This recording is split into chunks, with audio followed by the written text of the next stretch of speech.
నమస్తే. కిరణ్ టీవీ భక్తి ప్రేక్షకులకి స్వాగతం. ప్రస్తుతం మనతో పాటు ఉన్నారు ప్రముఖ ఆధ్యాత్మికవేత్త, అధర్వణ వేద పండితులు డాక్టర్ ప్రొఫెసర్ ముల్లపూడి సత్యనారాయణ గారు. నమస్కారం గురుగారు. నమస్కారం అండి స్వప్న మేడం గారు.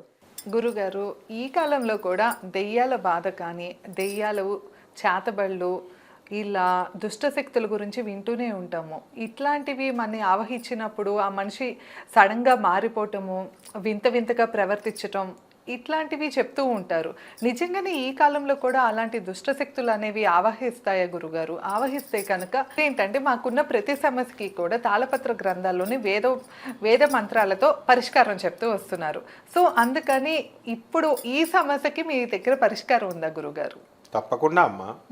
మనం సైన్స్ ప్రకారం చూసినప్పుడు చేతబడులు చూడకండి, లేకపోతే ఈ నరఘోషలు ఉండవు, ప్రేత శక్తులు ఉండవు అని చెప్తాం. కానీ ఒక వేద పండితుడిగా మనం కంపల్సరీ చేతబడులు ఉంటాయి, నెక్స్ట్ ఇవన్నీ ప్రేతాత్మలు భూతాత్మలు ఉంటాయి అని మనం చెప్పాలి. ఓం నమో భగవతే విచిత్ర విరహణతే ప్రళయకాలాన ప్రజ్వలనాయ ప్రతాపవజ్రదేహాయ అంజనీకర్ప సంభూతాయ ప్రకట విక్రమ వీరతెచ్చ దానవ యక్ష రక్షోగణ గ్రబంధనాయ భూతగ్రబంధనాయ ప్రేతగ్రబంధనాయ పిశాచగ్రబంధనాయ శాకినీ డాకినీ గ్రబంధనాయ కాకినీ కామినీ గ్రబంధనాయ ఏహి ఏహి ఆగచ్చ ఆగచ్చ ఆవేశ ఆవేశే మమ హృదయ ప్రవేశే ప్రవేశే స్వరస్వర ప్రస్ఫుర ప్రస్ఫుర సత్యం కదే వ్యాఘ్రముఖబంధన సర్పముఖబంధన రాజముఖబంధన సభాముఖబంధన. ఇలా మంత్రాలు ఎందుకు వచ్చినాయి అంటే ఆంజనేయ స్వామి లేడా? ఆంజనేయ స్వామి సప్త చిరంజీవుల్లో ఒకటి కదా, మనతో పాటు ఉన్నాడు కదా. ఆంజనేయ స్వామి భూత బాధల్ని, ప్రేత బాధల్ని, శాకినీల్ని, డాకినీల్ని అన్నింటినీ బంధించేస్తాడు, మన ప్రేత శక్తులన్నీ విడుదల చేస్తాడు. అలాగే గురుదేవుడైనటువంటి దత్తాత్రేయ స్వాముల వారు ఆయన గణగాపురంలో పిచ్చోళ్ళ బ్యాచ్ వెళ్తుంది, మొత్తం చేతబళ్ళ బ్యాచ్. ట్రైన్ ఎక్కాము ఒకసారి, నా పక్కనే కూర్చున్నాడు ఆ కుర్రాడు. టీసీ వచ్చాడు, అప్పుడు దాకా టికెట్ అన్నాడు, టికెట్ ఇచ్చాడు. ఇచ్చినాడు సడన్గా అన్నాడు. టికెట్ కలెక్టర్ ఆ ప్యాడ్ పట్టుకున్నాడు, అది వదిలేశాడు. ఏంటంటే పిచ్చోళ్ళు అలా సడన్గా అరుస్తారు. అప్పుడు దాకా మనలాగే ఉంటారు, మన చేయి తీసుకుని కొరికేస్తారు, పక్కన ఉంటారు. అదే నేను కూడా ఒక వీడియోలో చూసా గురుగారు, గానగాపురం టెంపుల్ కి ఎక్కువ ఇట్లా ఆవహించిన వాళ్ళని తీసుకొస్తూ ఉంటారు, అక్కడ నయం చేస్తారు అంటారు కదా. గొలుసులతో కట్టేస్తారు అక్కడ. కొంతమంది ఏ స్థాయిలో పిచ్చి ఉంటదంటే గొలుసులు తీసేసి స్తంభానికి కట్టేస్తారు. మేము మన గురువు గారు దత్తాత్రేయ స్వామి వారి లవ్ పెరిగిపోయి మనకి భీమా అమరజా నది సంగమంలో వేల మంది భక్తులు పడుకుంటారు. వాళ్ళ పక్కన నాకు ఒకరోజు ప్లేస్ దొరకలేదు. నేను వెళ్ళిన వాళ్ళు నా శిష్యులు నేను వెళ్తే అక్కడ ఆ పిచ్చోడు పక్కనే పడుకున్నాను. నాకు మధ్యరాత్రిలో డౌట్ వచ్చింది, వీడు పిచ్చోడు, వీడు చైన్ కేసు కట్టారు, ఎంత పెద్ద బండరాయి తీసి మా నెత్తి మీద కొట్టేస్తే ఆడికి తెలియదు కదా. అందుకని ఆ రాత్రి అంతా నిద్రలేదు మాకు. ఆయన కాపలా కాసుకున్నాం. పాప వాడు మాత్రం ఏం చేయలేదు. కానీ వాళ్ళ అమ్మ మాట విన్నాడు వాడు. అలాగే దత్తాత్రేయ స్వామి వారికి ఇలాంటి పిచ్చోళ్ళ బ్యాచ్ చాలా వస్తుంది.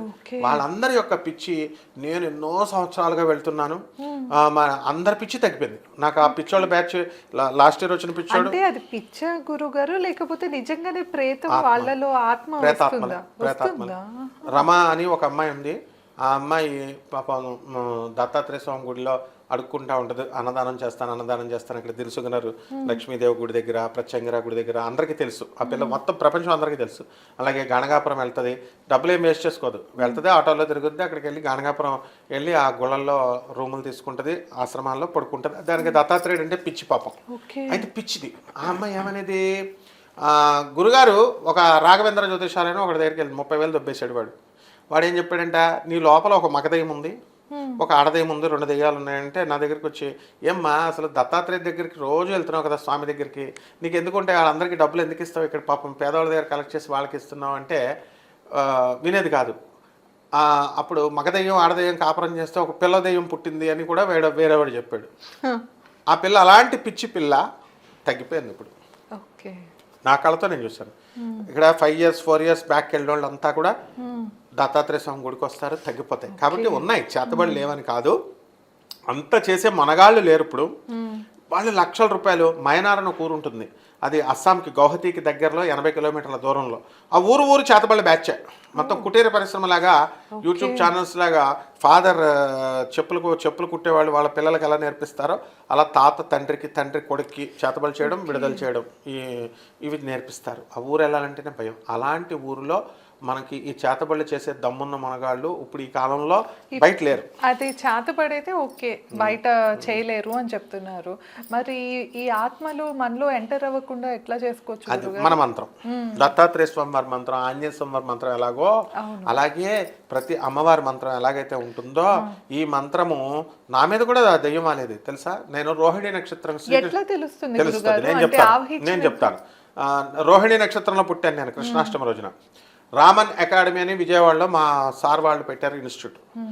నేను వెళ్ళగానే అప్పుడు హాస్టల్ ట్యూటర్ కింద మమ్మల్ని సరదాగా మేము స్టూడెంట్స్ కదా ఒక మంచం అలాట్ చేశారు నాకు స్టూడెంట్స్ మధ్యలోనే.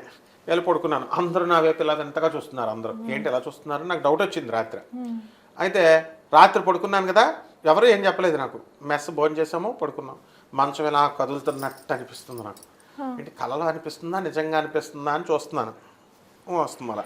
మళ్ళీ అందరూ మార్నింగ్ 6 o'clockకి క్లాసులకు వెళ్ళిపోతారు. నా క్లాస్ 8 దాటిన తర్వాత నేను 8కి లేచాను. 8కి లేచేసరికి మంచం ఇలా ఊగుతుంది. ఒక్క ఉదుటన నేను పరిగెట్టేసి పైకి పారిపోయాను. ఉమామహేశ్వరరావు సార్ అని మా ప్రిన్సిపల్ సారు, ఉమామహేశ్వరరావు సారు వీళ్ళంతా పార్ట్నర్స్ అనమాట. మా వెంకటేశ్వరరావు సార్ మా హెడ్ మాస్టర్ వాళ్ళ బంధువుల అబ్బాయి.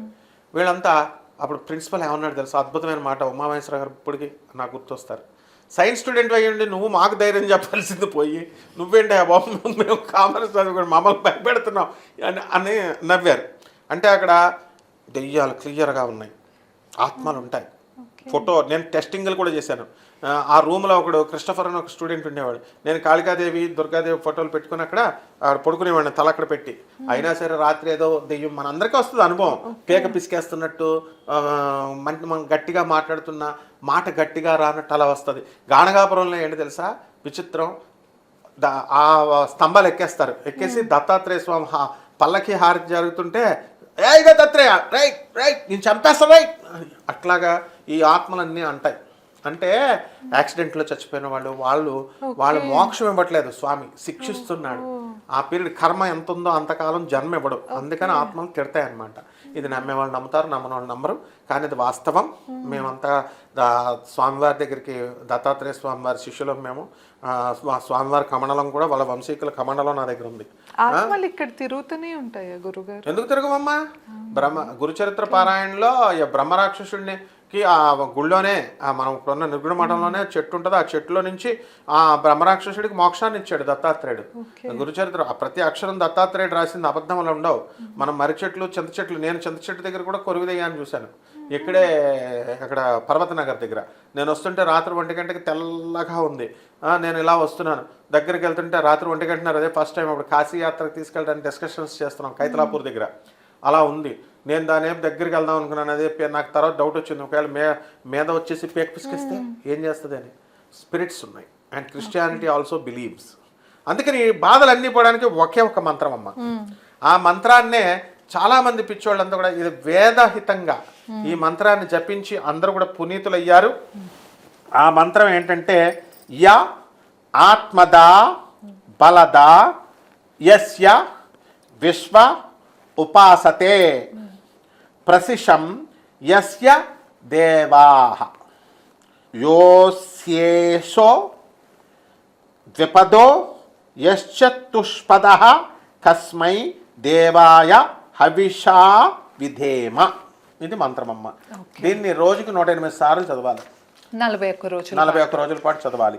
ఒక నందివర్ధన పువ్వో ఏదో ఒక పుష్పాన్ని భగవంతుడి దగ్గర పెట్టి ఒక పండుని, అరటిపండు కానీ యాపిల్ పండుని కానీ ఏదైనా చేయొచ్చు. గురుగారు, ఈ ఆత్మ వల్ల పీడించే వాళ్ళు చేయలేకపోతే వాళ్ళ ఇంట్లో వాళ్ళు, అంటే వాళ్ళ అమ్మ కానీ లేదా భార్య కానీ వాళ్ళైనా ఎవరైనా చేయొచ్చు అంటారా?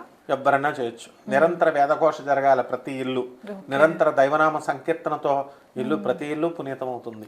అందుకని ఎవరు చదివినా ఇది గట్టిగా చదవాలి. ఏమిటది? యా ఆత్మదా బలదా యస్య విశ్వ ఉపాసతే ప్రసిషం యస్య దేవాః యోస్యేసే ద్విపదో యశ్చతుష్పదః కస్మై దేవాయ హవిషా విధేమ. ఈ మంత్రాన్ని కనుక చేసినట్లయితే తప్పకుండా ప్రేత బాధలు, భూత బాధలు, ప్రేతాత్మ బాధలు అన్నీ కూడా పోతాయమ్మ. ఓకే గురుగారు, విన్నారు కదా, ఎంతో పెద్ద సమస్యకి గురుగారు కేవలం మంత్రం ద్వారా మనకి పరిష్కారాన్ని తెలియజేశారు. ఇంకా మీకు ఎలాంటి సందేహాలు ఉన్నా గురుగారిని సంప్రదించాలన్నా కింద స్క్రోల్ అవుతున్న నెంబర్కి కాంటాక్ట్ చేయొచ్చు. ఇదేనండి ఇవాళ వీడియో. మీకు కనుక ఈ వీడియో నచ్చినట్లయితే లైక్ చేసి షేర్ చేసి ఎలా అనిపించిందో మాకు కామెంట్ చేయండి. మరిన్ని ఇంట్రెస్టింగ్ వీడియోస్ కోసం మన ఛానల్ని సబ్స్క్రైబ్ చేసుకోండి. ధన్యవాదాలు. ఇప్పుడు మనము ఇది తాళపత్ర గ్రంథం నుంచి చూపిస్తున్నాం అమ్మా. ఇప్పుడు మనం సొంతంగా చెప్పేది కాదు, ఇది ప్రేక్షకులకు తెలియాల. ఈ యొక్క తాళపత్ర గ్రంథం నుంచి దాన్ని బుక్గా ప్రింట్ చేసి పురాతనమైనటువంటి ఋషులు ఇచ్చినటువంటి వేదహితమైన మంత్రం శాస్త్రోక్తంగా చెప్తున్నాం. లక్షల రూపాయలు వీళ్ళు ఖర్చు పెట్టుకొని పాపం చేతబడుల పేరుతో దోచేస్తున్నారు. అలాంటి వాళ్ళని రక్షించాలని ఫ్రీగా మనం మంత్రం ఇస్తున్నాం అమ్మా. ధన్యవాదాలమ్మా. ధన్యవాదాలు గురుగారు.